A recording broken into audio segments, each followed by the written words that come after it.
Hey, everybody, I'm Sean Robinson. And I'm that Carson hand over there, Grubaugh. I like to see if I can talk over Carson on all of his introductions. That's okay with Well, you, right? I interrupt you a lot too.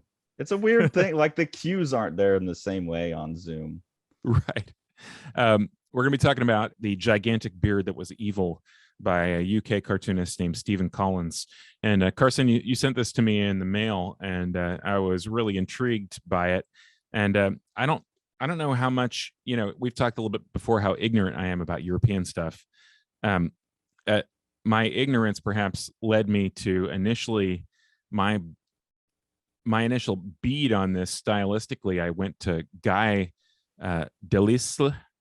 Yeah. Do Yeah, you know that him? makes sense. Yeah. He It's does a like kind of reported comics. Like he goes and lives in places and reports on like My Year in Pyongyang or whatever. That's that guy. exactly, Yeah. yeah. And I think stylistically the reason for that, well, as you can see from the cover here, is Mr. Collins has drawn this in pencil, and it's a very animation influenced visual experience, I would say. Yeah. And I Um, did want to, like, after we talk about the book, I scanned one page and I want to talk to you about it's something you've mentioned before, but the first time I think they printed it wrong.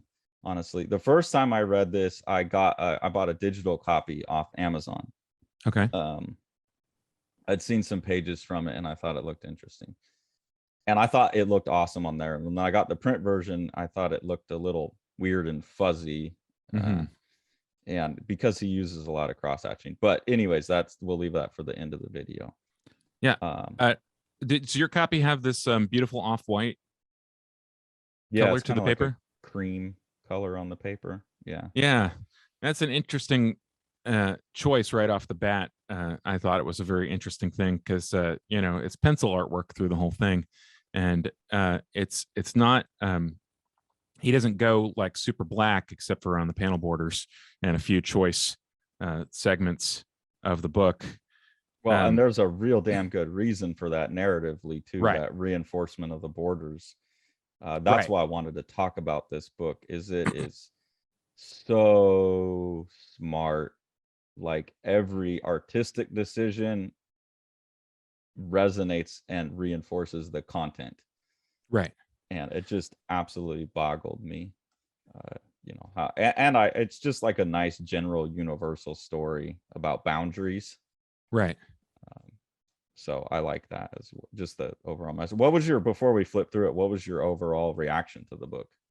Oh, I mean, I thought it was really engaging. This totally bald, totally hairless gentleman working in a miserable job.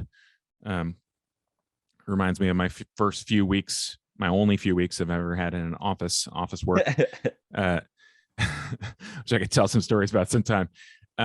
He's working this miserable existence, and one day while he's giving, you know, basically like his normal data presentation, except for the first time, his data presentation is basically total gobbledygook to himself. His one hair that he has on his body grows in to a giant beard, and it comes bursting out of his face, and he's basically totally shunned by the people at his work, and they kick him out. And yeah, it's interesting. I kept on waiting for the thing that I was dreading, which is that the author is going to try to make this a concrete metaphor where it's just drawing big bright lines to it saying this is about this one thing only. But he resists the temptation the whole time. Instead, it gets to be broader than that, and the sort of best, I don't know, I guess, like a when I think about a wide applied metaphor, I think about somebody like Kafka, who, you know, there's not like a puzzle to solve. um I mean, there's a puzzle, all right, but you don't ever have all the pieces, and you don't know if it's really, ever put together in the right way, because there's not a solution to it. Rather, it's evocative of um a general thing. So here's his beard. Yeah, well, I just, it's so hard for me to divorce talking about the book from divorce talking about the formal techniques that he Yeah, uses. well, I do think, yeah, it's a pretty general story. it has nuance to it, but it also, like, what he's talking about is pretty obvious. I don't think there's going to be like a lot of different interpretations about what the book is about. Like, it's very obviously about the push and pull between maintaining and opening boundaries. And if you lock boundaries down too tight, you know, versus the chaos that you cause if you start to let things come in past the boundaries that are abnormal and not less tidy. Right. But as firm as that is in terms of an interpretational standpoint, he resists the temptation to attach it to a particular type of thing. This is not, for instance, just about office wear and how people dress formally. It's not just about shaving as a metaphor for, like, you know, societal decay or stagnation, or you know, it gets to be lots of things, because he resists making a bright line, one-to-one metaphorical you know, statement. And it's not moralizing. He's not saying you must maintain boundaries or you should just destroy all boundaries. He's kind of saying there's like an interplay between the two, and it needs to be, you know, I guess if he has any moral standpoint, it's like we don't really know at, you know, when it's healthy to enforce a boundary and when it's not. You know, there's like a ambiguous moral. It just explores the topic, which is I always appreciate that in work. Worth looking at this first page of this chapter here that you just looked at is someone pruning a tree. Yeah, so let's flip through, and I'll tell you exactly. These first pages are really important to me in this book. This first page it's someone pruning a tree, and it almost just looks like a frontispiece for the chapter. So it's kind of easy to ignore it as like part of the story, but it is part of the story. So I remember the first time I read this, and that panel repeats itself basically. Right. I don't know why, but when I first read this, I flipped to this page and I said, huh, that's interesting. It's like every house is kind of a panel. I don't know what gave me that impression, but I think it's because I had no idea what the story was about, nothing. But that's absolutely true. And something about the rhythmic grid that he had here primed my brain enough to say, look at the rhythmic grid here. Right. And that's interesting. Each house is a panel, and each panel has a story inside of it. And so throughout the book, like, panel as boundary, and then him talking outside of the boundary, beneath the skin of everything, is something nobody can know. And that happens outside of the boundary of the panel. So on that first page, I was like, this guy knows comics. I think maybe I'm overinterpreting, but like, I was stoked by this and this. And then, as you know, we'll flip the page and you'll see, as soon as I flipped the page, I was like, yep, fucking right, this book's going to be awesome. Like, I knew it. This guy knows what's up. So anyways, Pruning the Tree. I don't know if you wanted to say anything about this. No, and then on this next page, we have a drawing torn out of a notebook of each of those panels. Yeah, so he has been observing these scenes, and now these become the panels. And that's why I was like, yes, this thing that I was seeing on the previous page, this guy knows exactly what he's doing. It's all about panels. Everything's panels. And then you get immediately his one little stray hair there. Right. And it says the job of the skin is to keep it all in and never let anything show. So he's talking about membranes, boundaries. And this is something that fascinates me, is the idea of a membrane. And even in like information technology, you have to have like a discrete object, and when you program, you have to have computational membranes on things. So I'm fascinated by the idea of membranes, and this book is all about that. But he's an artist, so you can see he's stuffed into this job that you're talking about, but he's creative. Like, there's some energy in him bursting to get out, which I think is great, and it's represented by that hair. Oh, does he put on he's putting on a wig? Yeah. Okay. I didn't reread this last night. I just was too busy. Yeah, he has a wig that he wears during the day. It pops off at some point. But yeah, he's totally hairless, other than that one little grotesque thing that comes back anytime he tries to take it off. Yeah. And then here we have a reinforcement of that again, when his window is split up into a 6-panel grid. and has text inside of it, and that's why I was like, dude, yeah. And then these start to correlate with what he's seen out of his window, so there's these multiple layers of how the panels are interacting with each other. It's that thing about rhythm that I talk about all the time that I like from Guido Kripak's so much. There's so much of a grid underlying this, holding it all down. And by the time you get to here, you absolutely understand that each house is a panel and each window is a panel and each one has its own story. And then he sets up, this is here. The very shape of here is this perfect egg, and then everything else is there.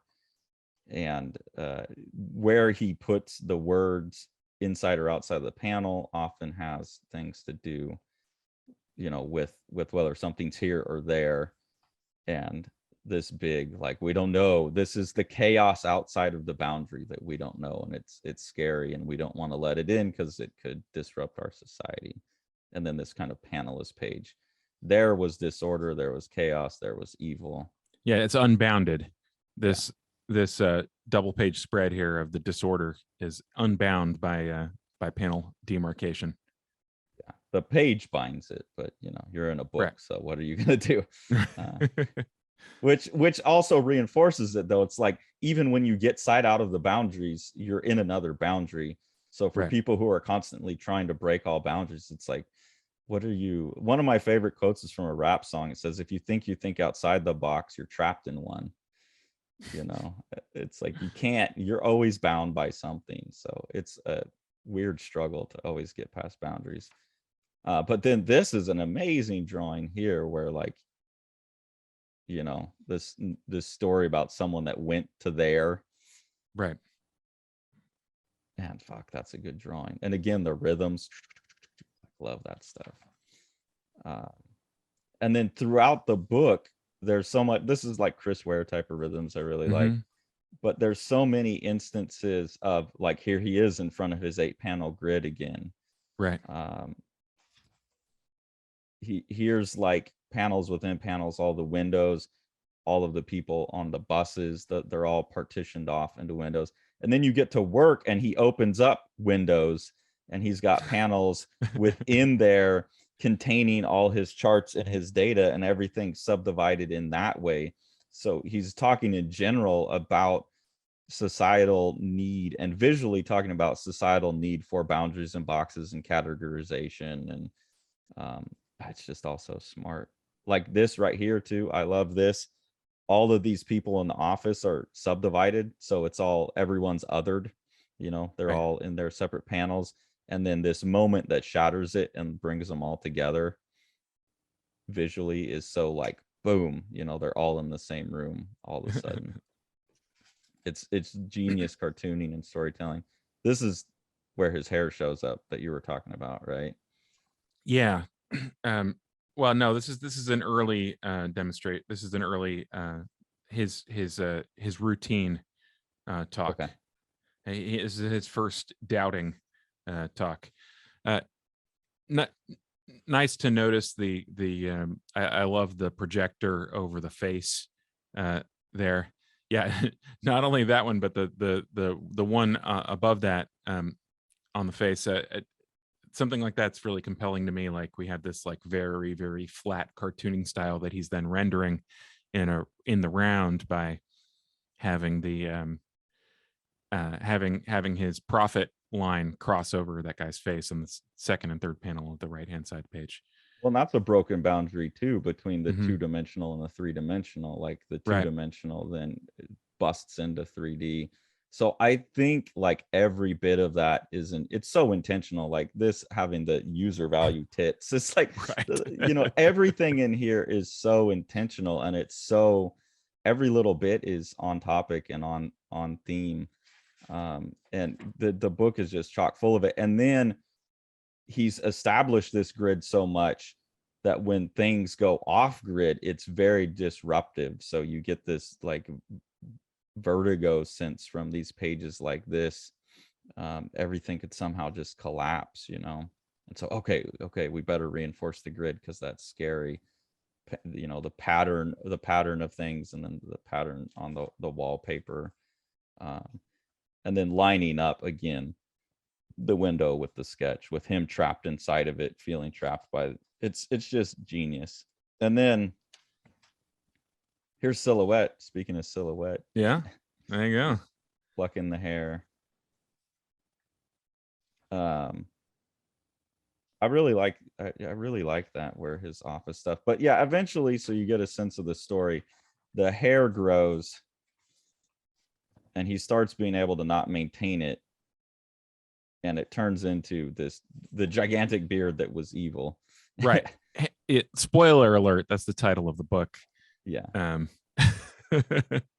And this is a nice little thing here. So he's realizing he saw what had been under his nose all along, or indeed what hadn't, is drawings of every single person who's been going by, but of course all of them are hairless.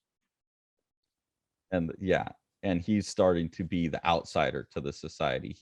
He's here, but technically he's already there by dint of his beard, and the beard is that symbol of realization. And then his counselor comes in and is filming him surreptitiously, insisting that nothing's wrong with interviewing this gigantic beard. And then we have a television grid at one point here, grid of people from outside his house. So here's the grid of the coverage, all of them using the same footage, but different chyrons on the bottom. And it's very distressing to this society. And those kind of formal plays are all over the place. That's but here, like, oh, he breaks the windows and everything's swirly. And then I want to get to the point where they build this scaffold to try and support the beard. So like society tries to play along, but the most they can do is build another grid to kind of support the chaos. You can only support it. Yeah. You can only categorize and grid it. And I don't want to give away like the whole book. It's so tempting to look at every page because it's so formally compelling. Yeah, that's just wild right here. So yeah, what are the big references for this visually for you? So like, I mean, Chris Ware, like, obviously an image like that, like the sort of purposely flat, perspective, the very design oriented images. That seems to be a pretty strong reference. To me, the paneling and the rhythmic nature of the grids, and some of the way he'll have like the same action, played out very minimally. That's to me, that's super Chris Ware. I wouldn't have made the Guy Delis. I think that's how you pronounce it. He's French. I don't know how to pronounce it. So I'm assuming it's Guy. Okay. This seems very Chris Ware to me. That kind of, even the tonality of it is like the bored, depressed fat guy, like trapped in a house and windows, and the kind of the isometric perspective that he tends to use like when he's drawing things is very Chris Ware.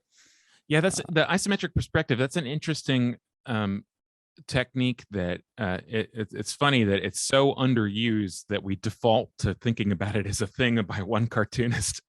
You know what I mean? Whereas you think isometric perspective, Chris Ware. I don't know. There's a lot of like Moebius used that in a number of instances. I feel like Jeff Darrow uses that a lot too. Well, to me, it just makes sense. It's sort of it's the layout equivalent to giving the person how they think about something versus how it actually looks. There's a reason that isometric perspective was so popular in like 8-bit video games or whatever. And it's not just because they had these, cell units they had to move around. It's because it like really does sort of make sense as a way of like, it's maybe a little closer than linear perspective to how we map the world around us. And well, when we flip over to look at the scan I did, I'll do a real quick demo of what we're talking about in case people don't know. But there's isometric perspective throughout this whole book. There's also 3-point linear, or Yeah. maybe this is just in one. No, this is 3-point. No, that's a 3-point drawing right yeah. there. So But he knows how to do both, and he chooses when to do yeah, it. that's the other thing that reminded me of Chris Ware a little bit. Is just that somebody who really, really knows how to draw, who's chosen a stylistic, made it a stylistic choice to do something that's almost anti-drawing in some places. And right here, I mean, you can see he can foreshorten a figure, he can shade his ass off, like, right. And I mean, to me, like, you really have to know how to draw usually to be this good of a cartoonist, anyways. Yeah. So it's not. It doesn't look to me like this is just a accident of like the most he can accomplish. Oh no. What are some of the? Did you have other? For me, like, Chris Ware dominates, but I think he's actually formally more clever than Chris Ware, in the sense that the form enhances the content. Chris Ware will do that too, but I feel like it's even more intense in this book, like more thoughtful. Yeah. Well, I mean, it seems like Ware has his own preoccupations that he applies to everything that he does. This seems so specific to the book. I think I would have to see other work to see how broad that is. But yeah, I mean, this is really formally sophisticated, and it's like you said, it's totally in service of the story 100% of the time. Yeah, and I don't think he would pull these same tricks in his next story, is what you're saying. Like, Chris Ware kind of comes back to the same tricks over and over, which is because he's amazing. His formal preoccupations seem to be independent of the story that he's attempting to tell. Yeah. And this is directly derived, as far as I can tell. He's supposedly been working on another book forever, so I really look forward to whatever it is. We went not flipped to it because it gets too close to the ending, but there's a sequence in here where that involves parodying book covers. I just laughed my ass off the whole time. Let me see if here.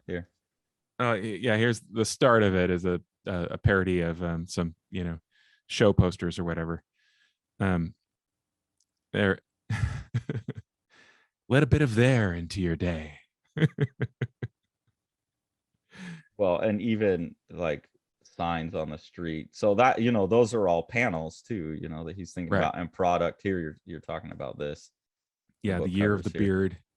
Yeah. The one on the upper left there, is it the beard equation? I can't read it. I'm just the there equation. The there equation. It just totally cracked me up. I mean, Dean Wimpole, Professor Darren Black, the eternal flame, how to bring out your inner beard, the female beard, feminism in a post beard here, Dr. Tatiana Slocombe, the beard delusion, how the beard event revealed the lie about God.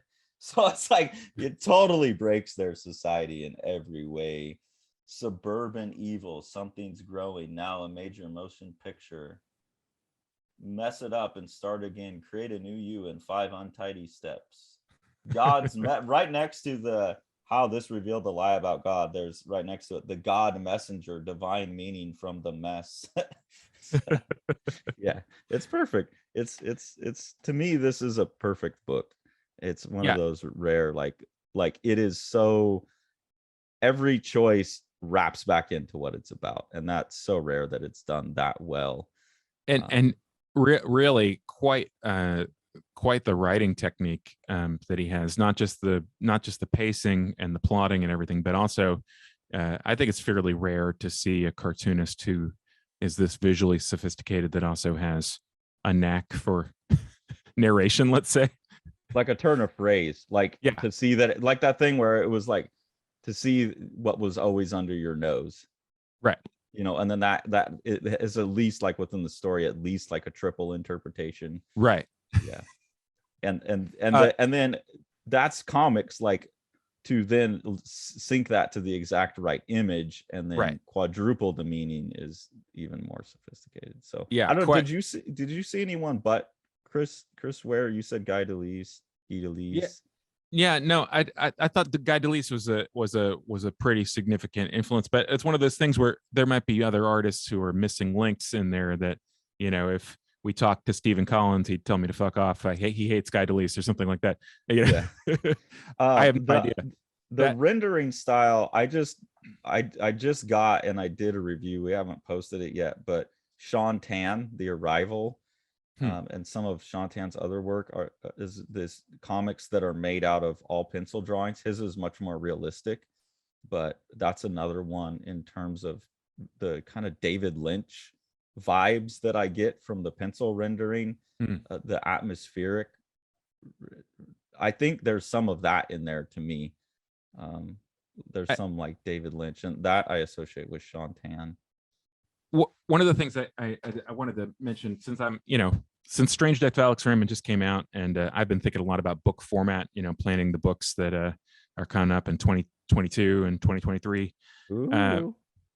I thought it was no announcements yet. I thought it was a bold choice to have this cream colored paper, just because as a excuse me, as an artist, that would make me nervous as hell to make a choice like that without actually seeing it, unless I was drawing on toned paper. So it's a really nice look, but one of the things that you're giving away when you print on a toned paper like that is you're giving away the lightest values of your page. Yeah, your value range is going from here to like here. Exactly. And if you already are staying away from the darkest values for thematic reasons, or because you're primarily drawing with a pencil, your overall tonal range, I mean, you've basically now you've got it like a 15 to 50, right? Yeah. It would just make me nervous. It's pulled off great. I just wonder like how you verify a choice like that. Do you just pray to Jehovah before you send it out? I mean, maybe they did some tests, Yeah. Maybe he did some tests on this paper. I do think the paper, especially on the pages that are more densely dark, right, like this, that paper tone does create a bit of that sickly glow. right. That is same thing, and this is maybe why I think about the Sean Tan book too, that people will see when I post that video, and David Lynch, or some of these filmmakers that always have, there's kind of a sickly glow to what they do, and it makes things uneasy. Like, I think if this was on bright white paper, it wouldn't have that sense of nighttime and dis-ease and like claustrophobia, and maybe that's it. Maybe it makes it a little more claustrophobic, like you're taking the value range. So even that's a choice of like shrinking the boundary in on you a little bit, right? Like, okay, you could have like, if black is 100% and white is 0%, you're limiting yourself to, like you said, 15 to, I think that's what you meant, right? Yeah. Yep. 15 to 60, 70%. Right. Yep. Yeah. So yeah, it's interesting. It's an interesting choice.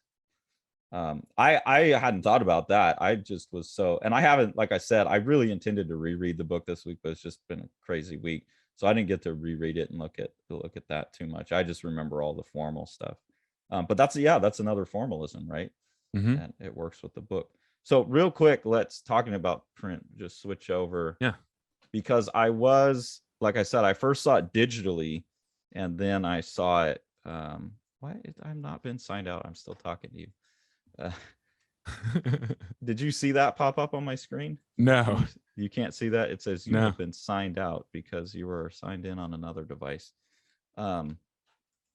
Anyways, because there's so much cross-hatching, I felt like everything reproduced fuzzy. It didn't look the same to me. Maybe also on the screen they didn't have the yellow paper. Maybe that's why it felt different. Right. But I wanted to scan it because you had talked about on Strange Death of Alex Raymond, and when we looked at Sergio Topi, you had talked about the stochastic screening versus the half toning. And so I was curious, like, this book would make more sense with the stochastic, right? Right. And if you were evaluating this as a pre-press person, basically what you'd want to determine is what's more important to you: fidelity to the value relationships, or fidelity to the textural, and like basically how much detail can you get in there, because stochastic under normal situations is going to give you much better detail that's visible to the eye. It's going to look more like the thing itself. Whereas you can get a closer to naturalistic tonal range from having dot tone in a lot of situations. But it's complicated by having a paper that's rough, Okay. which might have been what they were facing up against here. And also, if the limited value range, then they chose the halftone to try and preserve the value range. Because I just saw like there's so much hatching in his pencil work. Right. And when you see it half-toned up close, you get a sense of why, okay, like there you can see the lines, but it still feels fuzzy. When you get up close, the lines just totally dissolve. And I thought, well, that's where that fuzzy look that I was seeing came from. But maybe because of the limited value range, the stochastic was like there's so much similarity of value here. Maybe that would have just washed out too. Right. You'd have to do tests on this type of paper to determine, and the paper manufacturers give like technical documents and stuff, but if you're printing with a certain printer, they might not necessarily have a lot of familiarity with it, and if they're going to hurry, they're not necessarily going to consult all those technical documents. But yeah, I would guess, just based on the tactile feel of the paper is actually fairly rough, and so I would guess they had to use it looks like a fairly coarse screen in order to print on rough paper. Like this. Interesting. Yeah, this was one. Yeah, I wanted to know what you thought about this, because this one, the print really seemed like an interesting aspect of it, and it seemed pretty obvious that they were making some decisions based on different factors that I could. Yeah, you can see the compromises there, because you can't even quite determine what type of stroke there is underneath that beard there. It's funny, you're zooming right in on it, but we don't get any additional information because it's not preserved through the screen. Yeah, you can see, and like right here, it seems like there was a lot of light cross hatching that's just totally dissolved. Right. Whereas here you can see it, but it looks fuzzy. So I think I had, because I had seen it digitally, it felt like a crisper, richer world, and it just looked kind of fuzzy and bad in print.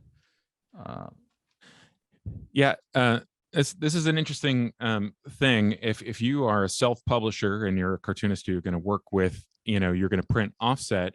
I would really recommend, when you're making a paper selection, that you get a sample book from the printer you're planning on printing with. And what a sample book is basically all of the papers that printer has easily available to them. They will print several test images of different types, depending on the type of sample book, on all of those papers, and you get an idea for what it actually, what it can actually look like. And it's very interesting to see it and realize how much the tonal range is limited by paper. Especially when it comes to color stuff. It's even more obvious when it comes to color vibrancy and things like that. Yeah, and there's things like we've faced that, even where one of the papers that we printed something on, I was hoping that the paper would desaturate the colors a little bit more than it did. Yeah. In that particular case, we used a digital press, which is a whole other a whole other realm of potential, problems and things like that. Anyways, since we mentioned it, I wanted to show what we're talking about with isometric perspective, in case people don't know. Typical linear perspective is like what you know of when you have, let's turn this into pixels, not a shape. You would have vanishing points, and things would be going back to the vanishing points. And so the lines are no longer parallel. They get smaller as they go back in space. So real rough and dirty. That's, I think most people watching this channel know 2-point perspective. Probably a lot of people know isometric, but just in case. What isometric perspective does is it just kind of takes advantage of the fact that it's like good enough for rock and roll, especially if you pull back far, and like the brain will fill it in. So it just keeps everything parallel. Right. And this is much more like if you have a beginner, like in my beginning drawing class, this is more likely what they're going to render. And Sean, I think that's what you were talking about, is it fits the mental map a little bit better. It does, because when you navigate the world, you actually, as a drawing instructor, have to work really hard to get somebody to see that objects that are around them have are vanishing towards each other. To be able to train somebody to see two lines that their brain are telling them is parallel. They have mental knowledge of that these two things are parallel. If you take something and they flip it around and they manipulate it in different ways, that's like critical information for them.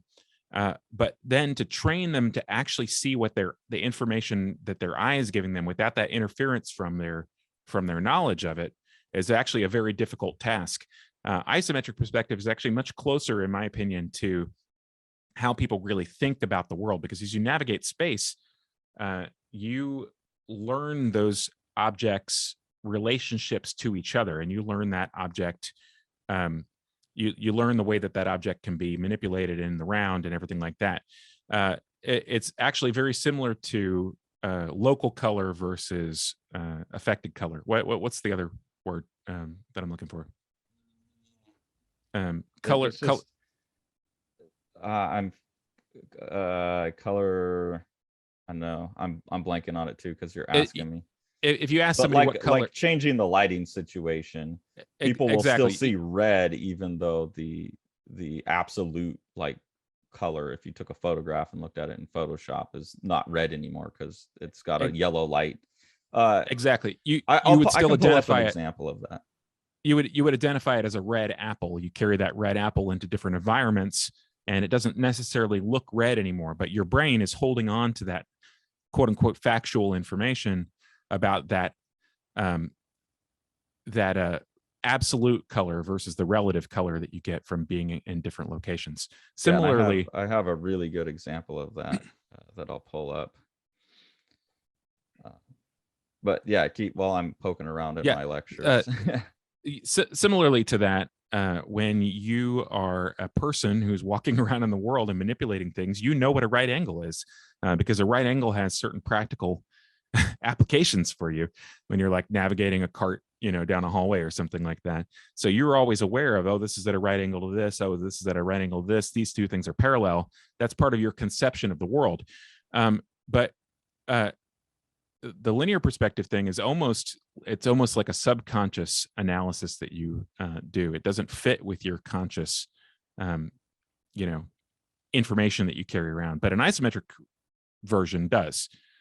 Yeah. And if people go, I've already posted the first two lectures I give my drawing students, and the one that says drawing from, I lay out the 3 different types of visual perception that I think are most relevant to drawing, at least to the way I teach it. And I call what Sean's talking about use value perception or iconic perception. And then I shorthand it for my students by saying your cartoon brain.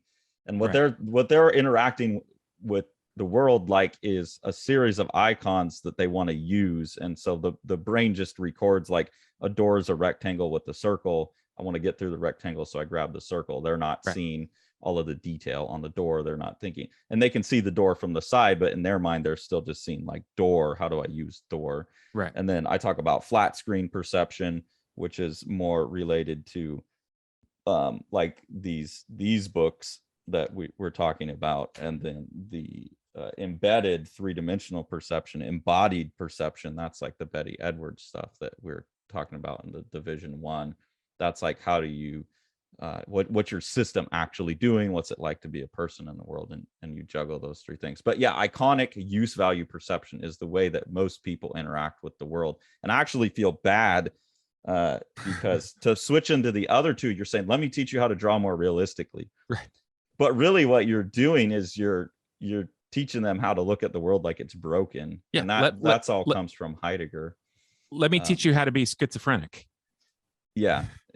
Look at the world like it's broken. Here's what you're talking about, those color constancy. Right. So, and this, I really like this example. These you see on the internet, but then I went in Photoshop and pulled out, like, okay, this is actually, if you see it out of context, like this is what this is right here. Right. So you can't see it as anything but yellow because you're relativizing it to the color situation. But if you look at it here, you never go like, oh yeah, that's yellow, you know. Or if you look at this right here, that's that's that. Right. That's the dark blue. Uh-huh.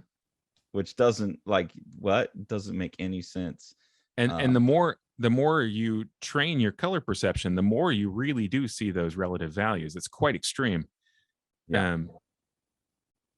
So and anyway, you become aware of how to manipulate the relationship. So that's iconic use perception mapped onto color. I know it's a yellow thing, and my brain's just going to keep telling me yellow thing, yellow thing, yellow thing.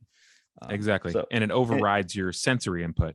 Yeah. And you're speculating that the isometric perspective works really well for cartooning because it's cartoon brain stuff. It's telling you what you think you know about it, rather than what it actually looks like, you know.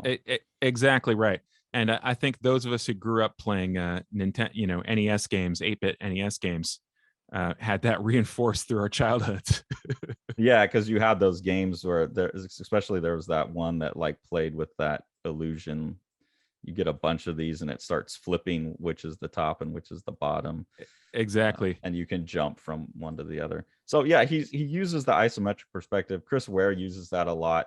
But Stephen Collins is totally willing to then jump into like a 3-point perspective, and he knows when to do which. Right. For effect in the story. So it's really impressive stuff. Anyways, we're way off. Yeah. As always, way off topic. Thanks so much for following along, guys.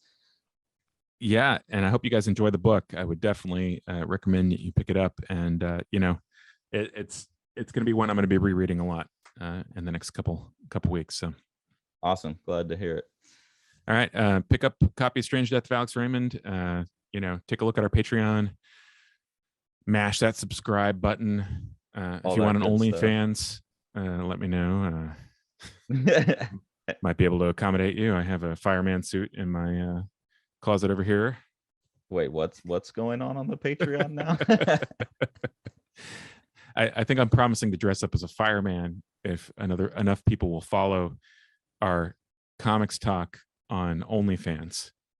Is there a Chippendale fireman suit in your closet, Sean? It's a tear off, yeah. I'll wear my gray sweatpants. Apparently that's a thing these days. Okay, sounds good.